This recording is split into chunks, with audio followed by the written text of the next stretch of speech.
Hey everybody, this is Mrs. Slauson, one of the Algebra 2 teachers, and I am going to be going over I Can number 2, first attempt. Just a reminder of your due dates. For A day, it's the 7th next week, and for B day, it is the 8th. So let's go ahead and get started. I'm going to do this on paper because I don't like the computer. Anyway, we're going to be graphing piecewise functions. So you're going to be seeing lots of colors. I highly encourage you to be using a pencil as we go through this. The first thing I'm going to do is deal with these domain restrictions, x being less than 4 and then the other two. And I'm going to do that by grabbing a highlighter and just highlighting those in. So I want to go to where x is -4 and draw my first highlighting piece. And then I see another domain restriction that's going to occur at 3, so I'm going to mark that one. And so what's going to happen is everything's going to be dealing with these restrictions. So one of my equations will be to the left, one will be between these two restrictions, and then the other one will be to the right. So let's figure out what's going to be what. Let's start with the first one. 5 should be on the left side where all the x's are smaller than -4. So I'm going to remind myself by putting the 5 there. The 3/2 x minus 3, I'm going to put between, that's what this says, so I'm going to remind myself by writing that. And then my final one is going to be over here, the -3x plus 6, because it should be where my x's are bigger than 3. And I'm just going to start with each one and take my time as I go through. So let's start with 5. If you notice this one doesn't have an x, which means there's no slope. It just means it's a constant line where y, because f of x is the same as y, where y is always 5. So I'm just going to go up to where y is 5. And typically what we do is we draw a horizontal line because all the way across these y values are consistently 5. But in this case, I don't want the entire line. I just want the part of the line that is to the left or smaller than -4. So when I do this, I'm just going to go up to here, and then I'm going to stop. When you draw your lines, you need to have one of 3 things. You either need to have an arrow, an open circle, or a closed circle. So I'm going to be putting an arrow on this side because there's nothing stopping it from continuing to the left. But when I move to the right, there is this domain restriction that's going to stop it. So I have to decide, is it an open circle or a closed circle? And I'm going to use an open circle because I want to show that all the values should be less than -4 and not include -4. So an open circle says it's less than -4, but don't include -4. For the next one, when I go to the 3/2 x minus 3, what I want to take note of is that my y-intercept is -3 and that my slope is 3/2. And in my class, I ask my students to mark that the line is going uphill because that tends to get switched around when we do piecewise functions. So I'm going to start on the y axis here, not these highlighted lines, and I'm going to go to -3. And then from there, I'm going to rise 3 and run 2.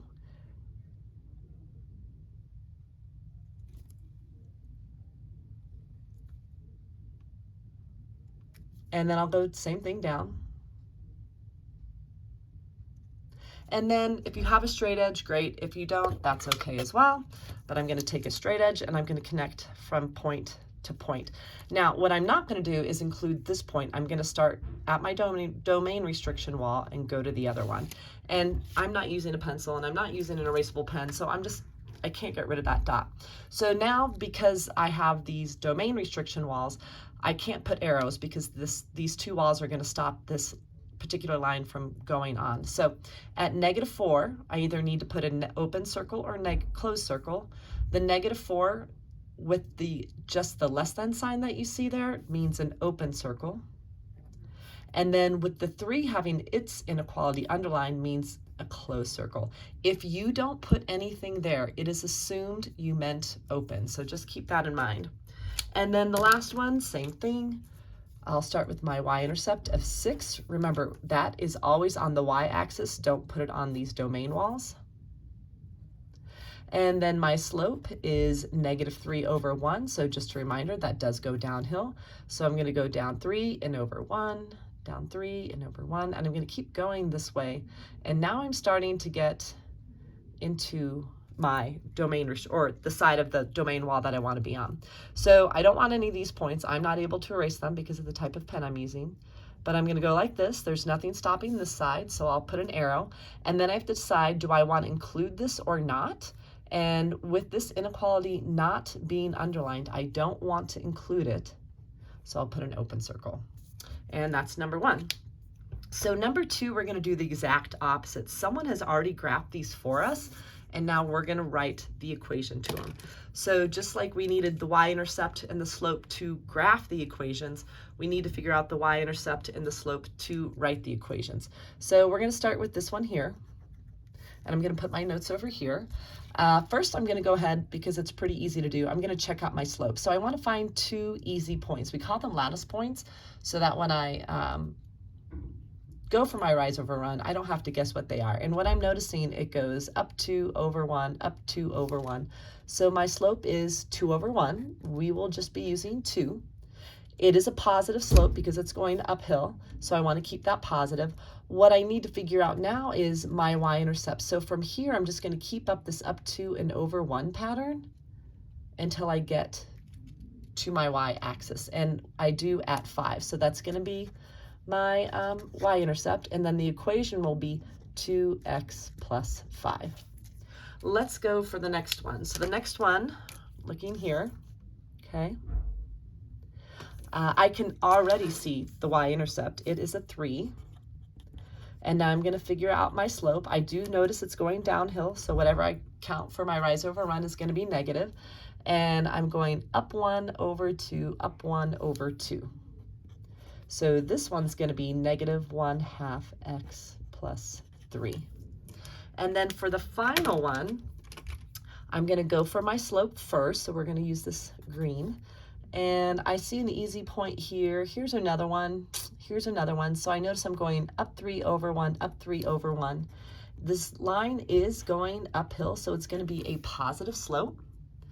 And from there, I just got to figure out my y-intercept, so I'm going to keep going down 3 over 1 until I hit my y-axis, and I do right at negative 8. So this one's going to have an equation of 3x minus 8. All right, so when we write the piecewise function, we come over to here, we put a brace, as it turns, it's called out, and I'm going to put my 2x plus 5. I'll put my negative 1/2 x plus 3. And I'm going to put the 3x minus 8. And now I'm going to put the domain restrictions. So that just means, you know, where these kind of started and stopped. So I notice this was a big start-stop area, and so was here. This is where x is negative 3, and then this one is where x is 2. So when I take my first one, the one that I did in pink, my graph, all the x's were to the left or smaller than negative 3. I do see a closed circle there, so I'm going to underline. This one was in between the negative 3 and 2, so you write between like this. This time on the negative 3, it's an open circle, so I won't include it. It's closed in on the 2, so I will include it. And then the final one, everything is to the right of 2 or bigger than 2, so like this. And it's an open circle, so I will not underline it. And then this is my final answer. All right, when we get to number 3, we are going to be evaluating. So the first thing you need to think about is which function goes with which problem. So these graphs go with these problems over here. We have f of x, which I'm going to highlight in yellow. And then I'm just going to remind myself that all of these are f of x, and they're all yellow. And then I'll do the same. This one's my g of x. So all of these will use the one that I did in pink. All right, so what I can do is just, you know, go A, B, C, D, or I could do all the yellow and then all the pink, which is actually what I'm going to do. So I'm going to start with the yellow. Remember, when the value is in the parentheses, this is me asking you or telling you if x is negative 2, what's the y value? So what I'm going to do is go to my graph. I'm going to go over to where x is negative 2. And now since I want to find y, I need to move up and down. So when I move up, I do hit a point, but it's open, so I shouldn't include this point in my answer. And then the same thing happens when I go down. I do hit the graph, but it's an open circle, so I won't include that in my answer. So there is, you could say no solution, does not exist. And the reason, just a reminder, is that there is an open circle. Well, I should probably write open. So let's try another one. Let's go to E. So again, the number's in parentheses. So this is me saying if X is -5, what's Y? So I'm going to go to my graph. I'm going to go over to left to -5. And now to find Y, I have to go up or down. Going up doesn't get me anything, but if I go down, I get to right there. And that Y value is -8. And it is not an open circle, so I should include that in my answer. Now, in the next one, the number's not in parentheses, so this is me saying Y. If Y is -2, then what's X? So let's go to where Y is -2. That means once I start at the center, I should go up or down. I'll go down to -2, and then to get to X, I should go left. But I see an open circle, so don't include this as my answer. But I can also go to the right, and then I see it lands on where X is 4. So this is our final answer. Now let's take a look at the pink ones. I'm going to call this my circle equation, my triangle equation, and my square equation. And I'm going to know which one to use based on the X value that they give me. So in the first one, I want to go to the one that allows an X to be 4. So this is all the X's are smaller than 4. This is in between -4 and 3, and I can include 3. And then this one's greater than 3. So this one, the square equation, is the one I'm going to use because 4 fits in this domain restriction. So this is X again. This is me saying if X is 4, and I'm just going to put 4 into here, and then I follow my order of operations, and I get a final answer of -6. Let's go to the next one. So here I want to use, again, this is if X is 2, and X is 2 fits in this one. 2 is between -4 and 3. So I'll use my triangle equation. So I'm just going to go and put the 2 in here. That's a time sign. I will multiply. I get 6 from my numerator, 2 from my denominator, and 6 over 2 is 3. Subtract that 3, and I get 0. That's my final answer for that one. And then the last one, I'm going to put -4 in. So I see -4 here, but since it's not underlined, I shouldn't include the -4. So then I check out this one, and I also notice, hey, it's not underlined, so I shouldn't include the -4 here. So this doesn't fit anything.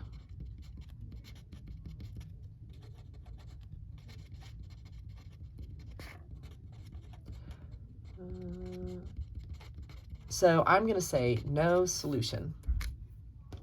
All right, let's go to our last one. Just an FYI, there is a bigger graph of this on the back. Okay. Use the given piecewise defined function to answer the questions. So at Lake Coeur d'Alene, you can rent a boat for 15 passengers for $500, and additional passengers are charged $50 per person. Evaluate the exact value of 20. So, or sorry, of f of 20, and then you explain what it means in context. So the idea, again, the number's in the parentheses, so I should be looking where X is 20. So let's start with the graph, because I think that's what most of you might want to do. And if I go to where X is 20, I don't know if I go up, if I'm going to be able to get that exact value. It looks like it's 750, and the answer probably is 750, but that's kind of hard to tell. So the other thing you can use, if the graph is too difficult to work with, is the equations. So again, X is 20. I want to see which domain restriction it fits. It fits the bottom one. So put a little box around this one. And this is X is 20. So I just want to go and put 20 in my equation and then follow the order of operations to get my answer. So the first thing I would do are the parentheses. That's 5. After parentheses, do I add or multiply? I multiply. And then when we're done, sure enough, it's 750. So here I have evaluated my function. If X is 20, I get an answer of 750. But now to write my answer in context, basically, if you have 20 passengers, the cost is $750. And that is in context. That's not the only way you can say it, but that's just how I said it. That's it. Don't forget that this is due the next class period. Have a great weekend, or I hope you had a great weekend.